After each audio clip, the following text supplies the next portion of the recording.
Let's jump to this story from the Post-Millennial. Foo Fighters falsely claimed Trump used their My Hero song to introduce RFK Jr. without permission. Indeed, the Trump campaign had a license.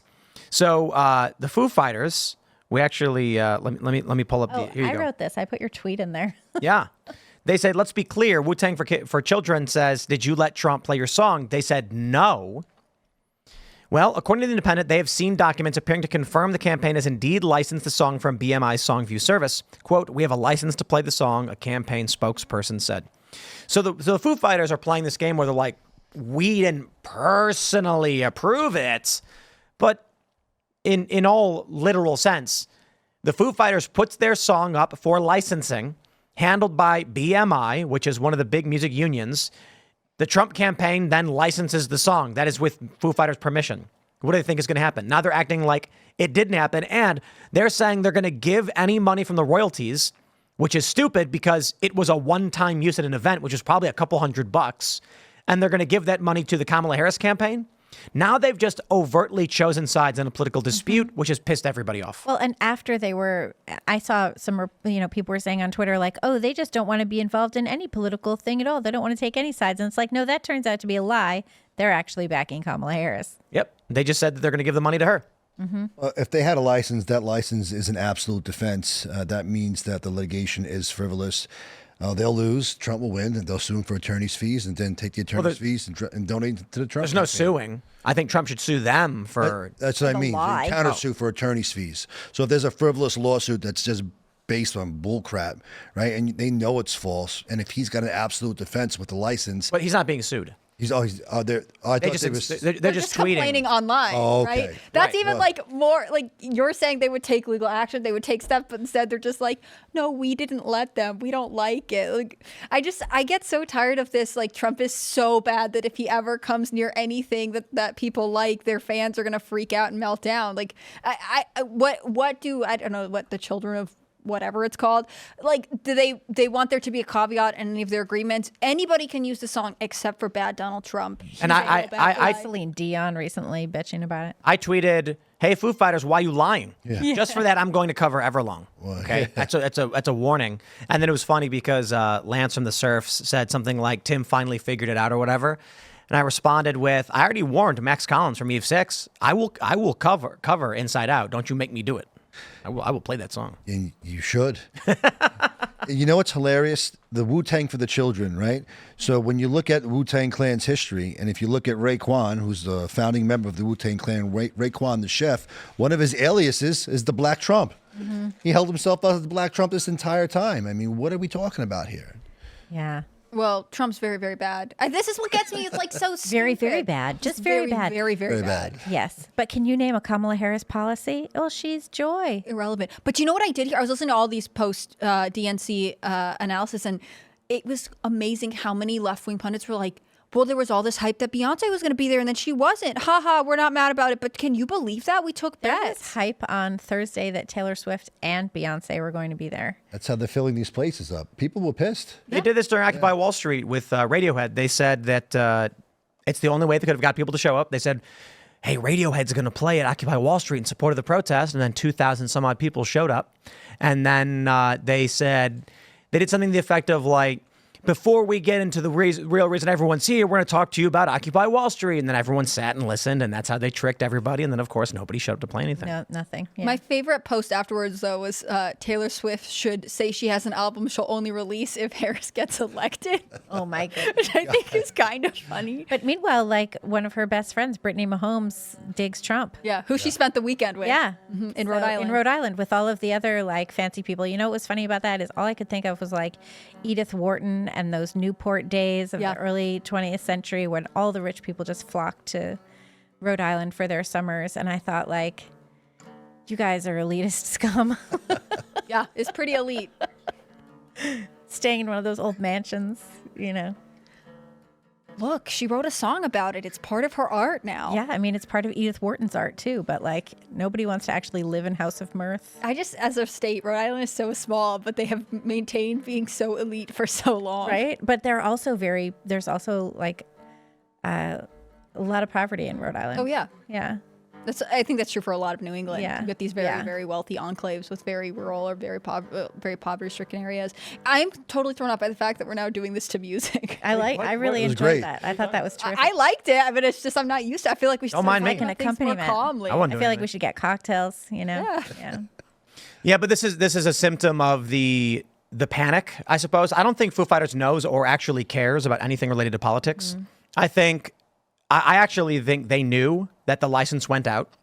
I'm willing to bet that when the Trump campaign licensed the song, here's a possibility. They licensed the catalog. They went to BMI and said, how much to use your songs? And they said, it's going to cost you X amount of dollars per month. They said, here you go. And they said, you got it. That's a strong possibility. It's also possible that they really wanted specifically this song for a one-time use, which is a common thing. So when there's a live show happening, you reach out to the representative agencies and you say, how much for a one-time use license? And they'll say something like, I think it's like $1,000 to $2,000. For a big event like this, it's like $1,000. And then they go, you got it. I'm willing to bet the reps told the Foo Fighters, or at least their manager, and they were like, Trump campaign had bought a license to play the song, and they're like, cool. They probably didn't think twice about it. They're probably just sitting there jamming in the tour bus, on a plane, whatever it is they're doing. And then once the tweets came out and it became this really big deal, maybe they didn't know it was going to be the RFK Jr. event and thought it was going to be playing in the background. Maybe they thought it was going to be like him playing Tiny Dancer or something, and like no one's calling Elton John and yelling at him. But it was this iconic, historic moment. It was perfect. And it was perfect. The song was perfect for it. You know, it was just so iconic.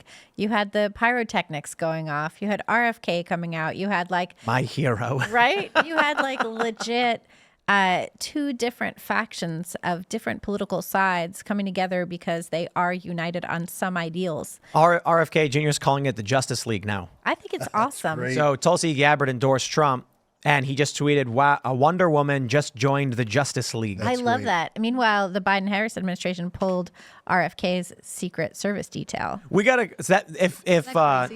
if Tulsi Gabbard, Donald Trump, and RFK Jr. is the Justice League, that would make the Harris-Biden administration the Legion of Doom.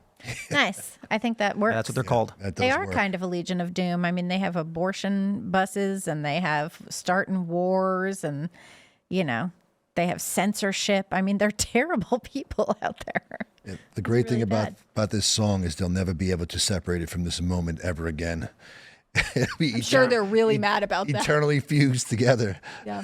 And the old rumor was that it was about Kurt Cobain, but now it's about RFK Jr. Here, so let's add this to the story. Tulsi Gabbard's endorsement of Donald Trump, saying, "I'm committed to doing all that I can to send President Trump back to the White House, where he can once again serve as our commander in chief."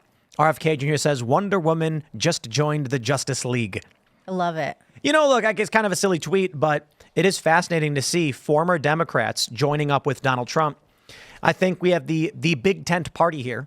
Democrats have shown themselves to be cult-like. The Kennedys attacking RFK Jr. prove that it's a cult. It was, what's her name, Kathleen? Is that his sister? Mm-hmm. She was like, she basically said because he left the Democratic Party, he's betrayed the family and their values, and his father and uncle would be disappointed if they could see today. And I'm just like, betraying family and attacking them is like attacking a family member over their opinions. That's betrayal. That's way worse. Having an opinion is fine. If they had put out a statement where they said something like, "We disagree with Bobby's decision to endorse Donald Trump, but we look forward to seeing him at Christmas," I would have been like, "Oh, that's fine. That's great. You know, I respect that." Instead, they were like, "I can't believe he would do this to us and tatter the legacy of his family." And What's absolutely crazy about that is you also had David Axelrod coming out and saying, you know, your father would be appalled at this. You had Bradley Whitford, who I think just thinks that he must be Josh Lyman inside, you know, the West Wing actor who came out and blasted Cheryl Hines over it.